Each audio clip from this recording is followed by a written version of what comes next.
Bien le bonjour et bienvenue dans ce nouveau vlog.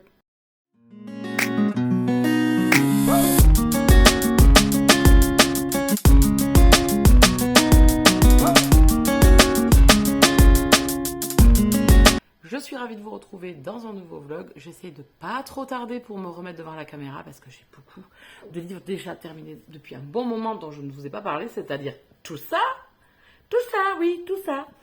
Donc il faut que je vous en parle. Oui. Donc j'espère que votre été, toujours pareil, se passe bien. Donc là, au jour d'aujourd'hui, non. On est le... Eh bien, en plus, tu sais même pas quelle date on est. On est le 18 juillet. Donc, je vous ai posté aujourd'hui la vidéo précédente du vlog. Donc là, je ne sais pas quand est-ce que celle-ci arrivera sur les ondes. On verra. Mais en tout cas, je ne voulais pas tarder trop à m'y remettre. Surtout que bon, j'ai quand même fini pas mal de choses. Et certaines depuis très longtemps, depuis le mois de mai, juin. Mais certaines. Donc bon, il était temps que je vous en parle un tout petit peu quand même, hein. Alors, on va commencer par les dernières que j'ai faites. Non, on va commencer par la lecture que je suis en train de faire. Je suis en train de lire... Enfin, j'ai à peine commencé, j'ai lu 50 pages. Il en fait 590, je crois. 95. Donc presque 500 pages, j'en ai lu 50. Donc je suis au début, vous êtes d'accord. Donc je suis en train de lire, et pourquoi j'ai remis ça Le Pacte de Luc de Isabelle Lesteplume aux éditions Bookmark. C'est un service presse, toujours pareil. Enfin, tous mes bookmarks ne sont pas des services presse, c'était pas toujours pareil, non. Donc ça, c'est pas vrai. Donc j'ai commencé, j'ai lu 50 pages. Le début me plaît beaucoup, j'aime beaucoup. Il va y avoir de l'humour, j'aime bien. Donc ici, c'est une histoire de deuxième chance d'enquête. On est en enfer. Voilà, tout ça. Donc notre ami Luc fait un pacte avec les enfers. Et le pauvre, finit là-bas, hein, parce que c'est pertes et fracas. Et donc il est associé, vous y voyez rien, je suppose, et moi non plus, à Asmodée, un des démons qui travaille pour Lucifer. Voilà, ça c'est le tout début de l'histoire. Regardez-moi cette petite pépitas des babanas. Des bananas ou des babamas? Ça va être comme ça toute la vie. On est dans un endroit de qualité ici, vous savez. Un boulot de ouf au niveau des vidéos. Donc ça, c'est ma lecture en cours. Donc je débute ce soir pendant le Twitch. Je vais pouvoir continuer tranquillement. Ensuite, on va parler... Alors, j'ai pas trop de films et de séries, là, malheureusement. Donc, toujours, je regarde toujours Ici tout commence et Demain nous appartient. Hein, toujours. Donc, j'ai vu, effectivement, le final de Greg et Elliot. Bien évidemment, les deux acteurs quittent la série. Peut-être pas définitivement, si les showrunners, si les scénaristes leur trouvent peut-être une histoire convaincante pour qu'ils puissent revenir. Mais en tout cas, à l'heure actuelle, ils ont terminé et ça a fini sur un des épisodes assez mouvementé d'abord. Très mouvementé même. J'ai très chaud. Il fait 31, je crois. Très mouvementé et très émouvant après par la suite. Donc le premier roman dont je vais vous parler... c'est le dernier que j'ai lu. On va commencer par la fin parce que c'est plus frais dans ma mémoire, hein, comment vous dire. À toute vitesse de Sonny Way Loomis que j'ai acheté lors du salon de Vendargue au mois de mai. Et j'ai déjà lu Apprends-moi à voler et le petit spin-off Giovanni et également N'oublie jamais, qui sont plutôt des drames contemporains MM. Et ici on est totalement dans de la romance contemporaine même. On est avec deux pilotes de Formule 1, Julian et Sean. Julian est un champion, hein, il est multiple champion de Formule 1. Et le petit nouveau qui perce depuis l'année dernière, c'est Sean. La concurrence est rude entre eux, puisque Sean est quand même un pilote émérité. Ça se dit? Oui. Ouh là là. Ça va être compliqué. Donc les deux pilotes, enfin surtout Julian, on ne comprend pas trop, il en a beaucoup envers Sean. Ça c'est le tout début. C'est un roman qui est très court. Il fait, enfin très court, non, il n'est pas très court. Il fait un peu moins de 300 pages. Donc c'est une histoire qui est, alors qui n'est pas condensée dans la durée, puisqu'on a une belle chronologie assez longue. Mais on va à l'essentiel et ça c'était hyper intéressant. On a des points de vue alternés, donc un coup Julian, un coup Sean, bien évidemment, et en plus le truc qui est vachement bien, c'est que de chapitre en chapitre on change de pays, on change de ville, puisqu'on va suivre ces pilotes de Formule 1 qui vont passer d'un circuit à un autre, qui vont rentrer de temps en temps chez eux. Donc Julian est un Anglais et Sean est un Américain. Tous les deux veulent la pole position, bien évidemment, et vous allez suivre en même temps cette querelle et en même temps cette intensité, cette adrénaline qu'il peut y avoir sur les pistes, et autant d'adrénaline dans leur relation, puisque ils n'en sont pas au même stade dans l'évolution sur leur vie privée. Ils n'en sont pas au même stade. J'ai beaucoup aimé. Franchement, j'ai été happée. Bon, je l'ai lu assez vite, même si pendant le week-end, je n'ai pas eu le temps de le lire du tout, parce que j'ai fait autre chose, mais je l'ai bouffé. Vraiment, quand vous le commencez, enfin, pour ceux qui vont passer des soirées, bon, c'est pas mon cas, j'aime bien faire m'arrêter, lire, ou des fois, je lis pas du tout. Donc voilà, j'ai pas un rythme assidu, mais pour ceux qui lisent rapidement et qui se mettent peut-être assis pendant 4 heures d'affilée à lire, vous allez le bouffer, ça c'est sûr. J'ai adoré cette lecture, c'est un coup de cœur, parce que c'est un livre que j'aimerais relire plus tard, revenir avec ces personnages, voyager avec eux, parce que voilà, c'est un voyage, c'est un road trip avec ces pilotes. On sent très bien l'atmosphère dans chaque pays où ils vont, dans chaque ville où ils vont, sur le circuit, et également la relation qui était excellente. Alors, attention, le schéma de la romance n'est pas révolutionnaire, on est dans un enemies to lovers, bien évidemment, le fil, on va dire, a été déjà vu dans d'autres romances. Moi, ça me dérange pas en soi de relire, parce qu'il y a toujours la plume, il y a toujours les environnements, il y a toujours l'idée. Là, ici, on est dans la Formule 1. Des fois, on est dans du sport plutôt de football américain ou de hockey. Enfin, voilà, le Enemies to Lovers peut être prêté à pas mal de thématiques. Et ici, ça, voilà, c'est pas révolutionnaire, mais ça n'en a pas besoin. La plume de Sony est bien évidemment plus douce, parce qu'on va dire que dans ses autres romans, elle nous a pas épargné la bougresse, mais il y a quand même de l'émotion. J'ai quand même versé la larme, parce qu'elle peut pas s'en empêcher. J'ai beaucoup aimé. Il y a 2-3 passages qui sont vraiment très émouvants. Il y a une photo, souvenir, il y a vraiment des moments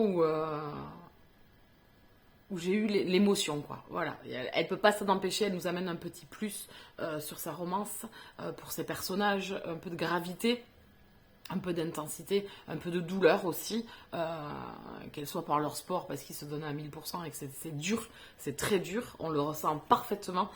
Chaque personnage, que ce soit Julian ou Sean, vont nous le dire que la Formule 1 c'est dur, mais aussi personnellement parce qu'ils sont rarement chez eux et puis ils ont leur vie de famille. Enfin voilà, c'est dur, c'est doux. C'était drôle aussi par moments parce qu'il y a le jeune Chase, c'est un personnage secondaire, je vous laisserai le découvrir. J'ai un peu croché et sur lui et sur Draven, même si on le voit très très peu. Et j'ai hâte de les retrouver. Je dis ça, je dis rien.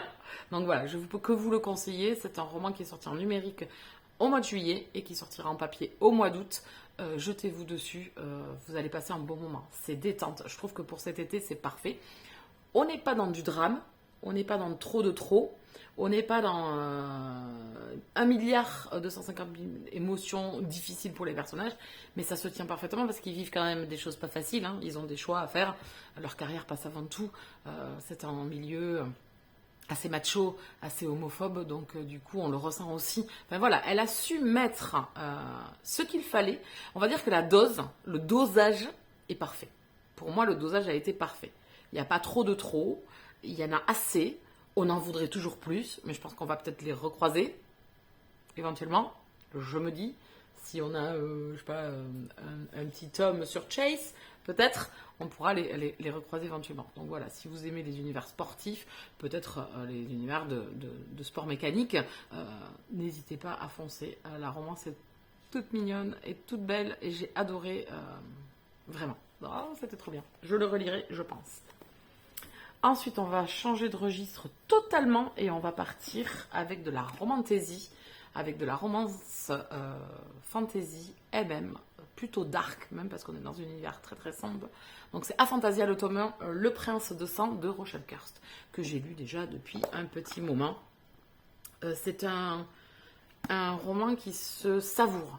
C'est une ambiance qui se savoure et c'est des personnages qui se savourent. Vous êtes transporté dans un univers vampirique, mais pas des gentils vampires. Voilà, donc déjà d'entrée. On va découvrir donc Isaac, qui est un humain, et en fait, les vampires font la chasse aux humains, pour vous la faire très très simple.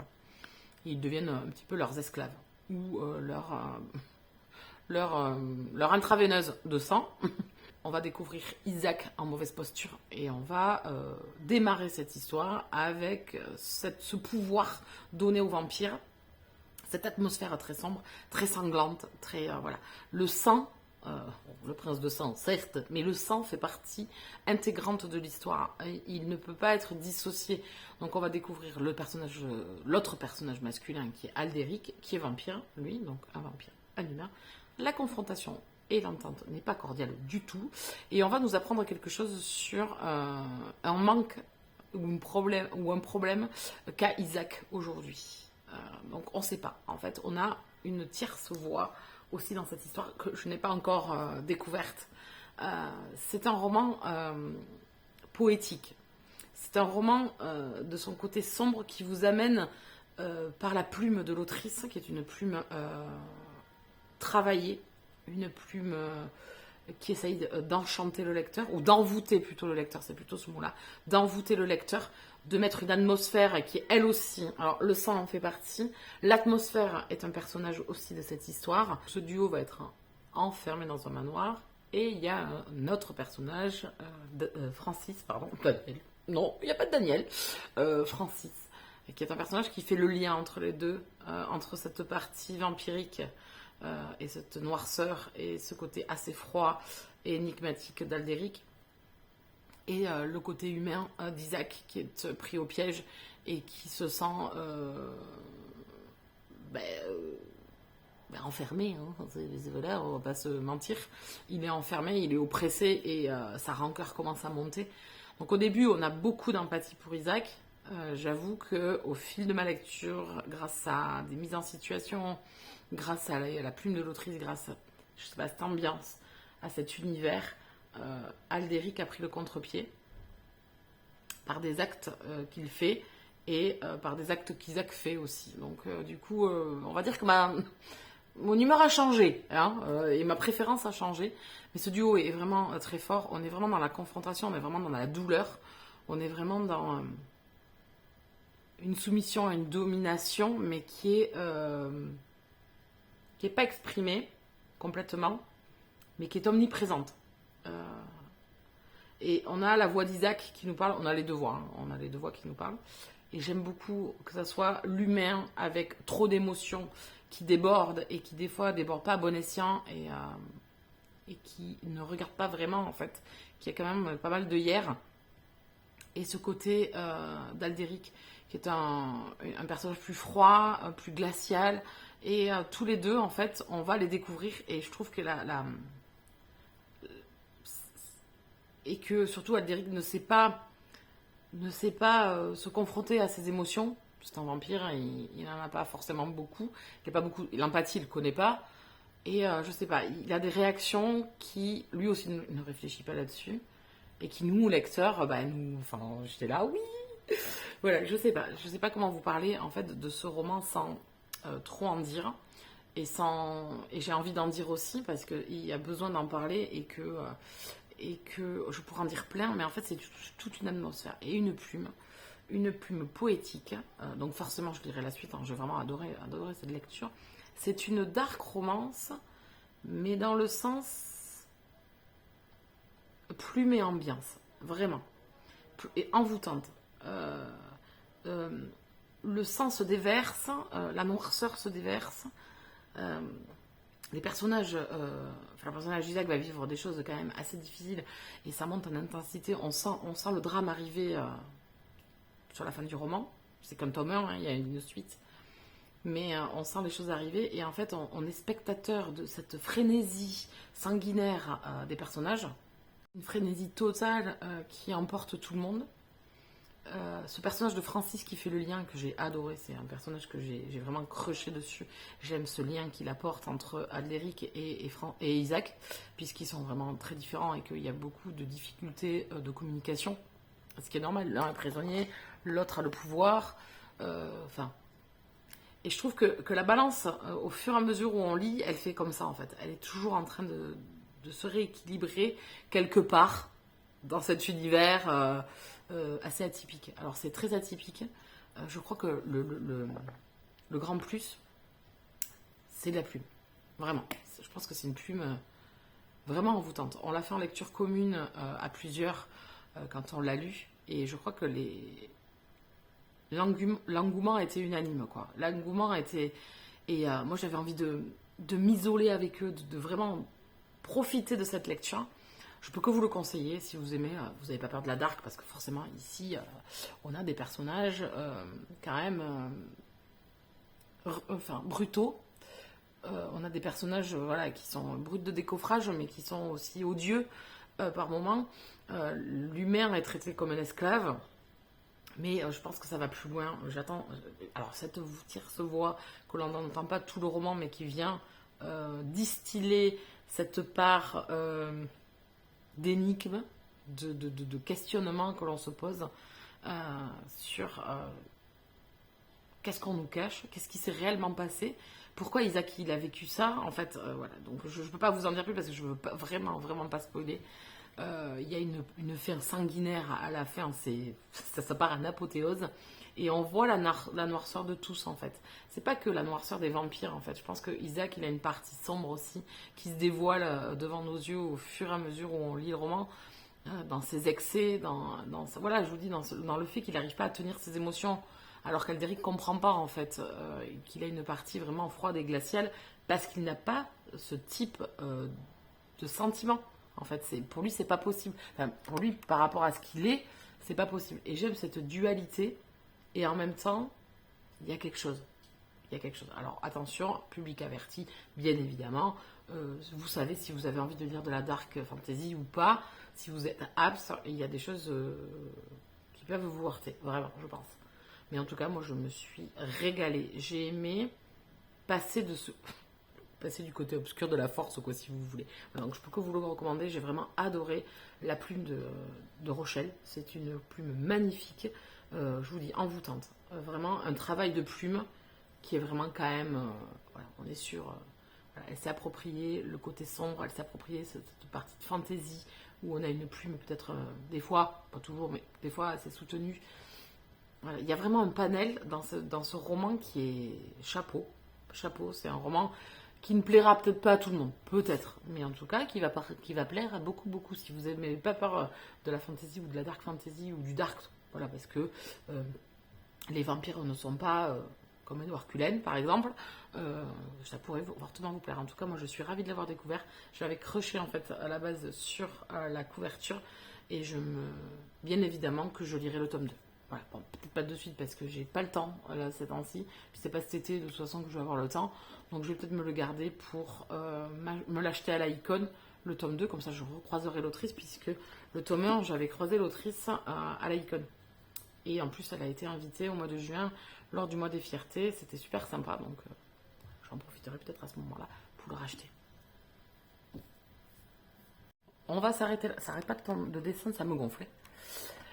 On va s'arrêter là pour les lectures pour le moment. Je vous parlerai des autres.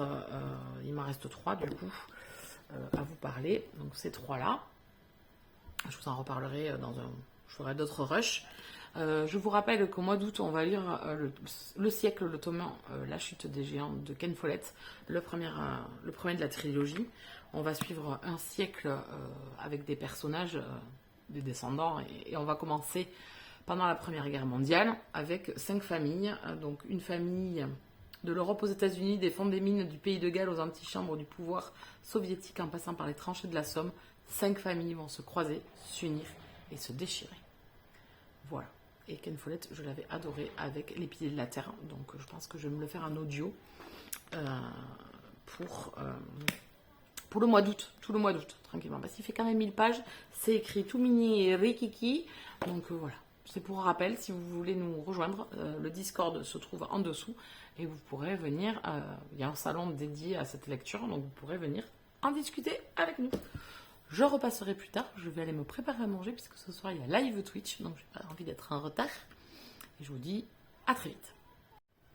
Bien le bonjour. On se retrouve pour la suite du vlog. Alors le temps a passé, hein, oui, le temps a bien passé. Je vais vous parler des dernières lectures que j'ai faites. J'ai encore beaucoup de retard. On est le lundi 7 août. Je suis en congé pour la semaine. Je vais essayer de rattraper mon retard sur mes posts, vidéos, etc. Parce que je glande pas grand-chose. Je ne vais pas se mentir. Mais je lis. Pas beaucoup cet été, mais j'ai quand même un peu lu et j'ai surtout pris du retard sur des avis que je ne vous ai toujours pas donnés. On va commencer par un avis lecture avec Le Pacte de Luc de Isabelle Lesteplume, c'est aux éditions Bookmark.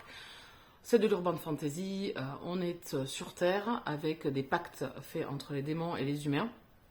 Un petit peu comme on voit dans Supernatural, pour ceux qui regardent la série, vous avez 10 ans de vie devant vous, vous avez passé un contrat avec les enfers, et au bout de 10 ans, vous payez la note. Et là, c'est un peu ce principe-là, sauf qu'un événement va un petit peu accélérer les choses pour notre personnage principal qui est Luc, et il va se retrouver aux enfers, avec son démon, on va dire son chapeauteur, son formateur, un petit peu aux enfers, qui est Asmodée. Et on va découvrir un petit peu comment fonctionne l'univers des enfers dans l'imagination d'Isabelle Lesteplume. Ça, j'ai beaucoup aimé. C'est original, c'est assez sympa. On a des castes différentes, des degrés un petit peu comme on peut retrouver souvent dans les univers de démons. Mais ici, elle a hiérarchisé la chose et elle a un peu fait un monde du travail des démons. Et ça, j'ai beaucoup aimé. On va suivre Luc, donc il doit devoir s'acclimater un petit peu aux enfers et franchement c'est pas forcément le gars, le mauvais bougre qui a besoin d'y se retrouver. Il est plus sa place au paradis qu'aux enfers. Il va devoir composer. Asmodée va lui venir en aide et puis des événements vont un petit peu se profiler. On va découvrir qu'une enquête est lancée parce que il y a des disparitions. Et il y a des humains qui se révoltent contre les démons, qui sont au courant de l'existence des démons. Voilà, l'enquête va démarrer là, et Luc et Asmodée vont s'associer à d'autres démons pour essayer de démanteler un petit peu cette intrigue. Qu'est-ce qui s'est passé? Qu'est-ce qui se passe? Qui chapeaute tout ça? Voilà, vous allez le découvrir au fil des pages. Donc c'est un roman qui fait quand même 530 pages. Vous êtes ici dans un univers assez sympa, vraiment. Vous êtes avec deux personnages un peu doudous, un peu... voilà, c'est un peu...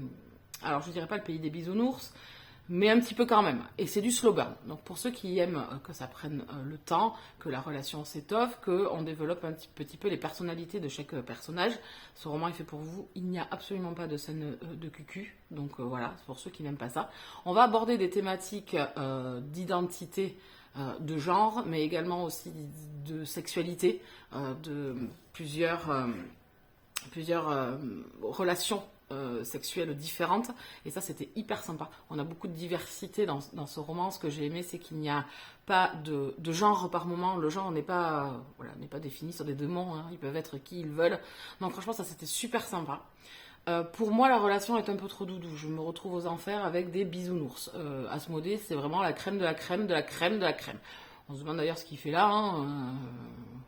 Alors il s'est assagi avec les siècles, je pense. Il s'est adouci, une fatigue. On va parler un petit peu de burn-out, entre guillemets aussi, aux enfers. Enfin, il y a vraiment un développement de l'histoire qui est assez sympa quand on regarde à travers un petit peu ce qu'elle nous a créé, les personnages qu'elle va nous décrire. Pour moi, j'ai trouvé ça un peu trop doudou, un peu trop... comment dire les personnages ne m'ont pas plus attiré que ça. Ça manque de punch un petit peu à mon goût. C'est très lisse. Voilà, c'est très lisse. Pour ceux qui aiment un peu je sais qu'on est friand de ça. Moi, spécialement, des romances un petit peu, voilà, où vous allez avoir beaucoup d'émotions, beaucoup, alors pas de drama, mais un peu de punch entre les relations. Là, on est dans du slow burn, on est dans du doudou. Donc c'est pas du tout le but de l'histoire. Voilà, pour ceux qui aiment les enemies to lovers, les trucs comme ça, là ici c'est pas du tout le cas. L'intrigue est sympa. De là à faire 500 pages, je pense pas non plus. Je trouve que c'est un peu longué et que nos deux personnages principaux ressassent. Alors au bout d'un moment, on le sait, hein, on commence à connaître bien leur état d'esprit, ce qu'ils pensent, l'œil qu'ils ont sur l'autre, etc. Mais voilà, je trouve ça un peu longué. Donc j'ai passé un bon moment, mais sans plus, de par la romance qui était peut-être parce que moi j'apprécie le plus souvent, le fait que ça soit 500 pages. Mais sinon, tout le reste, la plume, l'univers, la caste des enfers, voilà. Moi, il y avait des personnages un peu trop doudous et un peu trop lisses à mon goût. Voilà, sans saveur pour ma part, hein, mais je pense que c'est lié au roman, c'est un souhait d'Isabelle Lesteplume, ça je n'y reviens pas. Là on parle vraiment d'une envie personnelle et pas forcément de ce qui se trouve dans le roman ou de comment c'est écrit, parce que je pense que ça peut plaire à beaucoup de monde. Si vous voulez de la diversité sur les identités, sur le genre, sur le sexe, etc., même s'il n'y a pas de scène de cul, on a cette émotion. Et moi j'en ai manqué parce que c'était trop plat, comme je vous dis, c'était trop lisse, trop plat, voilà, malheureusement. Mais je pense, comme je vous l'amène, j'espère que toutes ces personnes, et je sais que parmi vous, vous êtes nombreux à ne pas aimer les scènes olé olé, à aimer plus les histoires, plus les sentiments, etc. Je pense que ce roman est fait pour vous, et l'originalité du lieu, les enfers, voilà, bon, je remets des enfers un peu plus coriaces, un peu plus violents, je trouvais que tout le monde était très doudou, donc voilà, mais sinon c'était une bonne lecture. Sans plus, je pense pas que ce soit un roman dont je vais souvent vous parler, sauf pour les thématiques qui sont citées dans ce roman, enfin que vous pouvez retrouver, comme je vous dis, le genre, c'est hyper bien amené, ça peut plaire à beaucoup de monde. Et je trouve que de ce côté-là, c'est ce qui amène le plus, c'est l'univers, le fait de la diversité dans son récit, dans son histoire, avec tous ces personnages. Je trouve qu'elle a amené beaucoup d'originalité, et ça c'est un gros plus pour le roman. Voilà, moi la romance m'a laissé de marbre. Donc voilà, vous voyez, j'ai la balance qui est comme ça parce que j'ai adoré tout ce qui était l'univers, les persos dans la globalité, parce qu'il y a beaucoup de personnages secondaires. La plume, voilà, cette originalité qui m'a beaucoup plu, la diversité que j'ai trouvée dedans dans les relations. Mais à côté de ça, c'est la romance qui a péché. Donc voilà, c'est pourquoi c'est une bonne lecture sans plus. Voilà pour celui-ci. Ensuite, le second roman dont je vais vous parler, c'est un audio-livre que j'ai fait, c'est My Dear Fucking Prince. Je ne connais plus le nom de l'autrice, Cassie McKiston, un truc comme ça. C'est le roman dont on a beaucoup entendu parler. C'est l'histoire entre le prince d'Angleterre, le second, et le fils de la présidente des États-Unis. L'adaptation ciné arrive, enfin le film arrive sur Prime dans les prochains jours là, et donc je voulais absolument avoir lu le livre avant de découvrir le film. En sachant qu'il y a Nicolas Galitzine, je crois que c'est comme ça qu'on le prononce, Galitzine, je crois, oui. Voilà. Donc hors meurtri, enfin voilà, il a joué dans le remake de Cendrillon, ça je l'ai vu aussi. Il a joué aussi un joueur de violon dans un film romantique. Enfin voilà, j'ai quand même vu quelques films avec cet acteur qui me plaît énormément, on va pas se mentir. Et l'autre c'est celui qui a joué dans Kissing Booth, qui jouait Mario. Alors dans Kissing Booth je l'ai pas trop apprécié, hein, forcément, Tim Noah. Donc bon. Voilà, donc le film va bientôt sortir et je voulais absolument avoir lu le livre. Donc j'ai démarré cet audio-livre en lecture commune avec Alex, Exceptiona Diarrhée. Donc ma petite diarrhée, je vous mets le lien dessous de son Instagram. Et on a démarré, moi je démarré un peu sur une coup de tête parce que j'ai vu qu'il l'avait commencé. Donc j'ai pris l'audio. Alors franchement, un audio, je vous le conseille fortement, c'était vraiment très sympa. Par contre, ce roman fait 600 pages, je crois, plus de 500 et quelques. Plus de 600 pages. Je trouvais que, voilà, on va commencer par la fin. Trop de longueur. À un moment donné, il faut arrêter, quoi. On va pas nous décrire quand ils vont aux toilettes, quand ils enlèvent leur pyjama pour s'habiller, etc. Enfin, bon. Donc j'ai démarré cet audio-livre, franchement, avec un entrain. Je crois qu'il faisait, moi, sur mon... Parce que j'écoute un peu en accéléré, moi, parce que au niveau de l'oreille, c'est plus pratique pour moi. Donc je devais être à 1,3, je pense, 1,4 peut-être, 1,3. Et je pense que j'ai bouffé les 7 premières heures sans les voir passer. J'étais à fond dans cette histoire. Le début m'a énormément plu. Vraiment, je pense que la première partie du roman m'a beaucoup plu. Après, arrivé au milieu, j'ai trouvé une lassitude de répétition, de choses qui n'avaient rien à voir, enfin, on aurait pu s'en passer largement. Et on tourne en rond. Alors, on nous amène vraiment à l'histoire petit à petit. Donc, il y a une grande temporalité en plus... on passe plusieurs mois, voire une année avec eux. Donc on est vraiment dans leur présent. Et j'ai trouvé que après ça tournait, j'ai eu à 70%, je n'en pouvais plus. En fait, j'ai décroché et j'ai arrêté en plus parce que j'ai fait moins d'écoute, parce que j'avais pas le temps. Et mon intérêt s'est complètement volatilisé, on va dire, où j'ai trouvé que ça devenait... où j'ai pas eu la sensation au début où j'ai commencé de vraiment du young adulte, quoi. C'est-à-dire que... on nous pose des choses qui ne sont pas intéressantes. Il y a une lassitude, parce qu'en plus, il y a une latence, je trouvais. Il n'y avait pas de rythme. Au bout d'un moment, il y avait manqué de rythme. Alors qu'au début, on l'a vachement eu, le rythme. Où j'ai trouvé que je me suis d'ailleurs étonnée. Je me dis, bon, et bien, c'est un young adulte quand même qui est assez sympa. J'ai pas senti ce côté enfantin ou enfantillage par moment que je peux retrouver des fois dans le young adulte, parce que forcément, c'est pas un genre que j'affectionne particulièrement. Je pense qu'il y a un problème d'âge, on va pas se mentir. Mais j'ai eu quand même certains young adultes qui m'avaient quand même beaucoup, beaucoup plu. Mais ici, j'ai trouvé ce côté enfantin, ce côté scolaire, un petit peu comme j'avais dans Love, Simon, je l'avais lu. Mais je trouve que c'est plat au bout d'un moment, ça devient, je vous dis, c'est lent, ça n'a pas de rythme. Et là, il fait 600 pages, mais j'étais là, mais ça va pas bien. Enfin, à quel moment tu veux m'en suquer? Donc voilà, et puis alors la fin traîne en longueur, mais pourquoi en fait tu fais décrocher ton lecteur? Enfin voilà, je sais que c'est un roman qui a été énormément encensé, qui a eu vraiment un gros succès à l'époque où il est sorti il y a quelques temps déjà là, et j'avais vu tout cet engouement autour, waouh, c'est génial, c'est grandiose, etc. Bon, déjà moi le fait que c'était dans un genre littéraire que je ne lisais pas, même si c'était du MM, je m'étais dit, ouais, je pense pas que ça va me parler. Mais là, forcément, comme le film va sortir, je voulais quand même écouter, enfin, ou lire le livre. Alors, je vous dis, mon cœur est coupé en deux, en fait, avec cette lecture. Il y a eu des passages où j'étais trop bien, j'ai adoré, j'étais embarquée, je pouvais pas m'arrêter d'écouter, j'étais à fond dedans. Et après, il y a eu une lassitude de longueur qui commençait à me taper sur le haricot, parce qu'il n'y avait pas d'originalité, pas de rythme. Un ennui, même sur la relation, où on va nous parler de la famille, des trucs, mais des trucs à me faire décrocher, quoi. J'étais là, mais c'est pas possible, je vais jamais arriver au bout. Et franchement, la dernière heure, je pense que c'était en souffrance, quoi, parce qu'en fait, ça traîne en longueur. C'est des choses qui, on pouvait nous faire, enfin, il y a des films, par exemple, on va vous donner des impacts de choses qui se sont passées dans un livre, où ça va être, quoi, 3 phrases visuellement. Et ça suffit amplement. La temporalité, en plus, on peut la gérer, que ce soit dans un livre ou dans un film, où on peut ne rien rater, même si le temps a défilé. Enfin, bon. Donc, du coup, mon cœur est coupé en deux, parce qu'il y a une partie où j'ai adoré. J'ai beaucoup aimé cette histoire, parce qu'il y avait un entrain pour les deux personnages. J'ai trouvé ça hyper sympa. Et une autre partie, enfin voilà, c'est 50-50, quoi. J'ai le cul entre deux chaises, comme on dit, hein, vraiment pour cette lecture. Donc je pense que c'est plus mitigé, donc bof, parce que je pense que je ne suis pas la cible, de toute façon, du tout.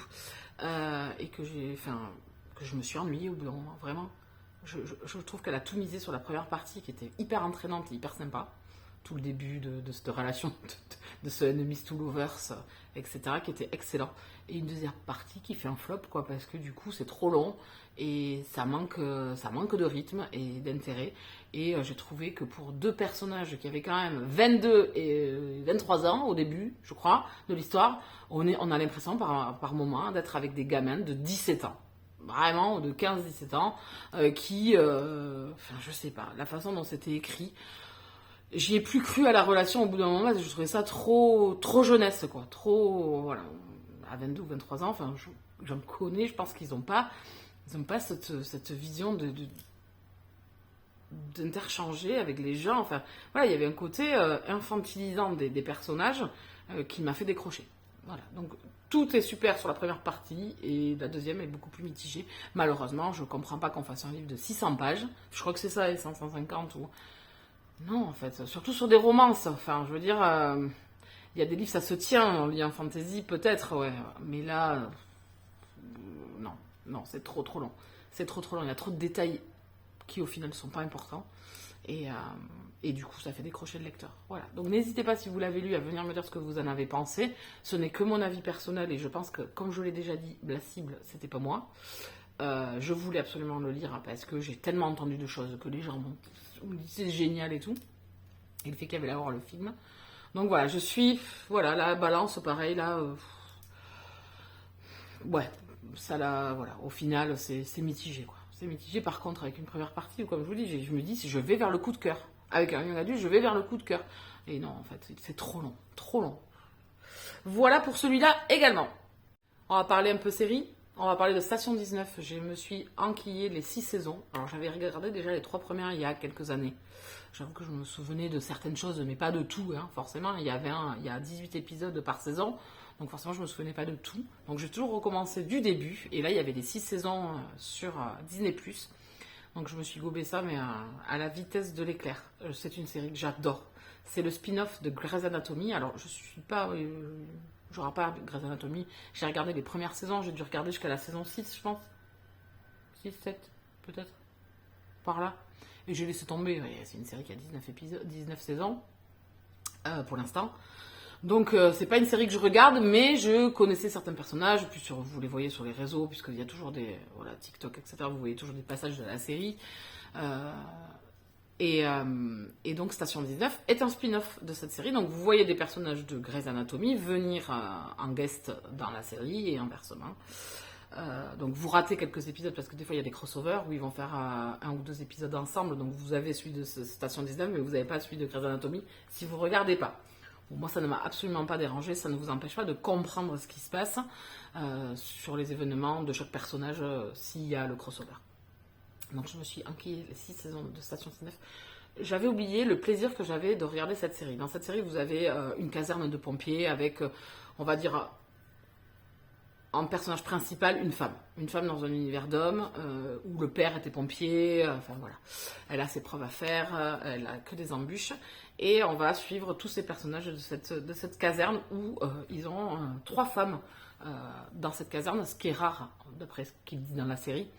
Et on va suivre tous ces personnages. Alors vous avez en plus tout type de relations dans cette série. Vous avez de la bisexualité, de l'homosexualité, de l'hétérosexualité. Bon, ça, est-ce qu'on doit le stipuler? Voilà. Et dans cette série, vous allez suivre leurs interventions, mais également leur vie personnelle. Et franchement, c'est génial. Moi, mes chouchous, ce sont Jack Gibson. On ne dirait pas le personnage, mais en fait, il est hyper complexe et je l'aime beaucoup. Parce que j'aime ce fait d'être un peu le bad boy, mais en même temps un écorché qui a souffert et qui souffre encore, qui manque d'assurance au niveau des relations avec les autres et qui ne cherche qu'une chose, c'est être aimé. Franchement, je l'aime beaucoup. Après, vous avez Maya Bishop. Alors, elle peut être antipathique au possible, mais je trouve que c'est un personnage qui a énormément évolué, qui a travaillé sur elle, qui a été conditionné, endoctrinée vraiment depuis l'enfance, et de sortir en fait de ce carcan où elle est enfermée à cause de son père, c'est hyper dur. Et elle fait la rencontre du docteur Karina De Luca, qui fait partie des personnages de Grey's Anatomy. Et donc elles vont former un couple toutes les deux, et franchement ce couple il est génial. Vraiment, Karina, quand elle arrive dans la série, je trouve qu'elle amène un plus. Alors moi je la trouve magnifique en plus, j'ai un petit crush, je trouve qu'elle est vraiment sublime. Et je l'aime beaucoup, et j'aime beaucoup ce duo, voilà, ce couple qui est je sais pas, hyper attachant et qui va traverser plein de choses difficiles aussi, parce que dans Station 19 ils sont pas épargnés, hein. Franchement il y en a pas le dos de la cuillère. Et le dernier personnage que j'aime beaucoup, c'est Travis Montgomery. Donc il est gay, assumé, il ne s'en cache pas, et c'est un personnage qui est hyper drôle. Voilà, de par son tempérament, de par sa gentillesse et sa maladresse, et puis sa mauvaise humeur par moment. Enfin voilà, il y a plein de personnages dans cette série que j'aime beaucoup. Donc je me suis bouffé les 6 saisons. Je peux vous dire qu'elle n'a pas fait un pli. Maintenant j'attends la saison 7. Il va falloir attendre parce que elle n'est même pas sortie aux États-Unis encore. Donc ça va être très long. Ça va être très long. Du coup, je me suis regardé la saison 4 de Lone Star, 911 Lone Star. J'avais regardé les 3 premières. J'ai regardé la 4e. Je me la suis bouffée aussi. Je l'ai finie là ce week-end. Pareil, série sur les pompiers que j'aime beaucoup. Là ici vous allez être à Austin au Texas et vous allez sur une caserne. Là aussi il y a beaucoup de diversité, c'est très drôle, c'est touchant par moments. Enfin voilà, il y a une belle balance entre l'humour, même sur les interventions par moments il y a beaucoup d'humour et un peu de tragique aussi, parce qu'il leur arrive quand même à eux aussi beaucoup de choses difficiles, hein, on va pas se mentir. Et c'est une série que j'aime beaucoup, avec beaucoup de personnages que j'adore. Voilà. Et la dernière dont je vais vous parler, c'est Oppenheimer. Je suis allée au cinéma avec mon neveu voir ce film. Alors, pour Léo, il a 13 ans, c'est un peu juste, quoi. Parce que même moi, il y a des trucs... il y avait énormément de personnages, de mise en situation sur l'actualité politique du pays, et également ce côté scientifique, avec des termes et des noms de scientifiques de l'époque, où voilà, si vous n'êtes pas de la partie, à part Einstein, voilà, c'est difficile de de repérer qui est qui. Par contre, c'est magistral au niveau visuel, au niveau du scénario, mais également des personnages et des acteurs de ce film qui sont vraiment... voilà, on a une pléiade d'acteurs américains, pour notre plus grand plaisir, je dirais, qui jouent super bien. Voilà, le seul bémol, moi, c'est que j'ai trouvé que ça faisait 3 heures, quoi. 3 heures d'un biopic. Écoutez, les gars, puis surtout que vous n'êtes pas dans les Avengers, là. Il n'y a pas de l'action tous les quarts d'heure ou tous les 20 minutes. Non. Là, c'est latent, pareil. C'est très... Donc moi, j'ai trouvé bien. Mais j'ai pas trouvé... Enfin, comment dire, j'ai trouvé bien, mais j'ai pas trouvé le truc waouh, génial, grandiose, énorme. Tout ce que j'ai pu entendre dessus, c'est bien. C'est sympa. Je suis contente d'être allée le voir au cinéma. C'est un film... je comprends aussi peut-être l'engouement. Mais moi, je n'ai pas eu le même. Quoi. C'est 3 heures, mais à la fin, moi, j'en avais marre, quoi, en fait. C'est là aussi, mais pourquoi, en fait? Pourquoi vous faites si long, quoi? Surtout sur des choses où il n'y a pas d'action. C'est un film où il n'y a pas d'action. C'est très dialogue, échange dialogue, et du coup, c'est que ça, quoi, en fait. La création de cette bombe atomique, de ces conflits entre les politicards et les scientifiques. Visuellement, c'est très beau, hein. Comme j'y reviens, il y a des passages qui sont vraiment très bien. C'est un film qui est sympa, mais alors j'ai pas du tout l'engouement que les gens ont pu avoir dessus, quoi. Voilà, c'est un film sympa, mais par exemple, je suis allée voir Emmett Till, qui est sur l'agression d'un jeune afro-américain, film qui a beaucoup moins parlé de lui, mais que j'ai trouvé, voilà, qui m'a arraché les tripes et que j'ai trouvé grandiose. Voilà. Après, c'est les appréciations de chacun. Moi, je trouve que c'est un chouette film, je suis contente de l'avoir vu, mais bon, 3 heures de biopic, les gars, excusez-moi. Après, je suis très contente parce qu'au niveau apprentissage, ou avoir un peu plus de culture sur cette période-là, sur ce qui s'est passé, sur la politique, etc., effectivement, c'était assez sympa de cette seconde guerre et puis après cette après-guerre où on a continué à faire des recherches sur cette bombe atomique et un petit peu l'engouement de ce peuple américain sur cette bombe, hein, quand même. J'ai trouvé ça, voilà, ça scotche un petit peu. Ces passages-là, moi, m'ont mortifié. J'étais là, mais c'est pas possible. Il y a des passages... Mais c'est à vous avez écarquillé les yeux, vous dites, mais c'est pas possible, mais dans quelle réalité vit-on là? À quel moment? Mais je pense que la peur engendre une part de folie, en fait. Mais alors, quand je dis folie, c'est que les comportements ne seraient peut-être pas les mêmes sans la peur, et que là, en fait, ça fait faire des choses, et ces scientifiques, en fait, à portée de main, des choses, waouh, quand même, c'est aberrant, et même eux s'en rendent compte au bout d'un moment que non, en fait, on n'utilise pas la science pour ça. Enfin voilà, il y a plein de thématiques, de sujets abordés dans le film qui sont hyper importants, qui sont montrés du doigt aussi. Et cet engouement, mais à un moment donné, moi j'étais scotchée, vraiment. Vraiment, je me disais waouh, mais se rendent-ils compte en fait de ce qui se passe ou de ce qui se peut passer avec la Russie après, enfin, surtout qu'après on rentre dans la guerre froide et tout, donc enfin. Voilà. Pour ça, il est très bien. Mais bon, 3 heures, quoi. Je vous dis, moi, 3 heures, je m'en suis toujours pas remis quand même. Hein. Voilà. Et puis, c'est surtout le fait qu'il se passe pas. Voilà, c'est pas. Il n'y a pas de tambour battant où il y a des moments où, waouh, on est là. Et puis après, hop.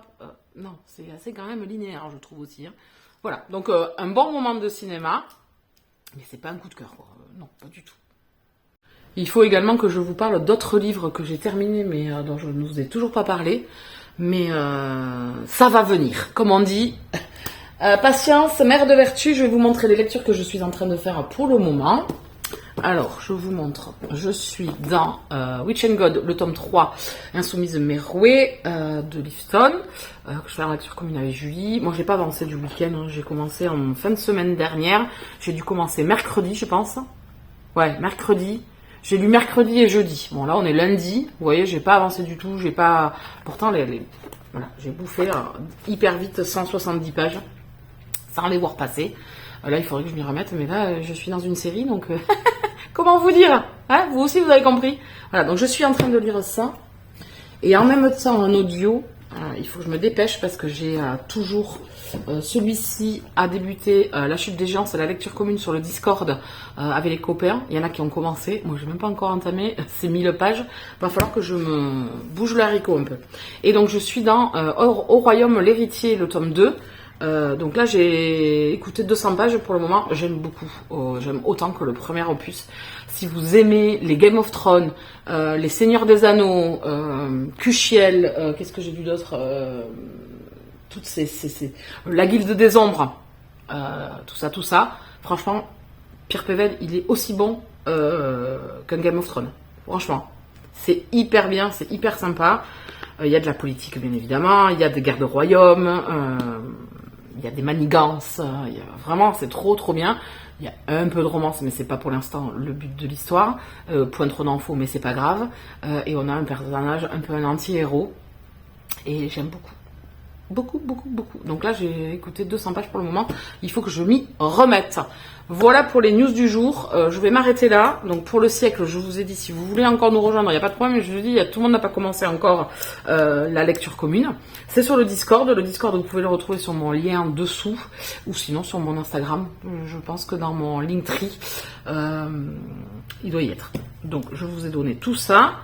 Eh bien écoutez, je pense qu'on va s'arrêter là. La dernière série que je suis en train de regarder, c'est La Promesse, avec Sophia et Saïdi. Là aussi, crush. C'est une actrice que j'aime beaucoup. Et je la trouve magnifique. Et je trouve qu'elle joue hyper bien. Vraiment. J'adore. Et avec Olivier Marchal. Là aussi. Voilà, duo de choc, acteur que j'aime beaucoup. Et donc ça se passe dans les Landes. Et ça se passe à l'Itémix, dans mon village. Voilà, il y a des séquences qui sont prises devant la mairie. On voit notre clocher d'église, on voit Vielle-Saint-Girand, donc qui est un village à côté. On voit voilà des endroits Moliettes, il me semblait que j'ai reconnu. Voilà, donc c'est voilà ma petite forêt des Landes. Mes petites plages, franchement il y a des séquences de bord de côte qui sont vraiment magnifiques. J'adore pour l'instant, je suis dans l'épisode 4 je crois. C'est une série qui est sortie il y a un petit moment, je l'avais pas regardée parce que je regarde pas la télé, moi je regarde pas TF1, je regarde que du replay, soit sur Netflix, soit sur MyCanal, soit de Disney+, enfin voilà, que ces trucs comme ça. Donc je me régale, vraiment je me régale. Écoutez, je vous laisse là. J'ai essayé de rattraper mon retard. Je vais essayer de faire d'autres vidéos dans la semaine, maintenant que j'ai le temps, de me poser un petit peu. Et je vous retrouverai pour un autre vlog que je vais lancer, parce que j'ai encore beaucoup de choses à vous dire, hein, bien évidemment. J'espère que vous passez un bel été. En tout cas, moi, c'est le cas. Donc, je suis peu présente sur les réseaux sociaux. Je suis peu présente, oui, voilà, absente.com. Je profite. Et là, la semaine de vacances, je compte bien profiter aussi et ne rien faire. C'est le but des vacances, voilà. Allez, je vous laisse là. Je vous souhaite à tous et à toutes de très bonnes lectures, un bel été. Profitez bien, abonnez-vous. Mettez un pouce sur la vidéo, partagez-la, enfin tout ça. Vous connaissez le concept déjà depuis pas mal de temps. Bienvenue au nouveau, restez parmi nous. Et moi je vous laisse là. Allez, bisous câlins.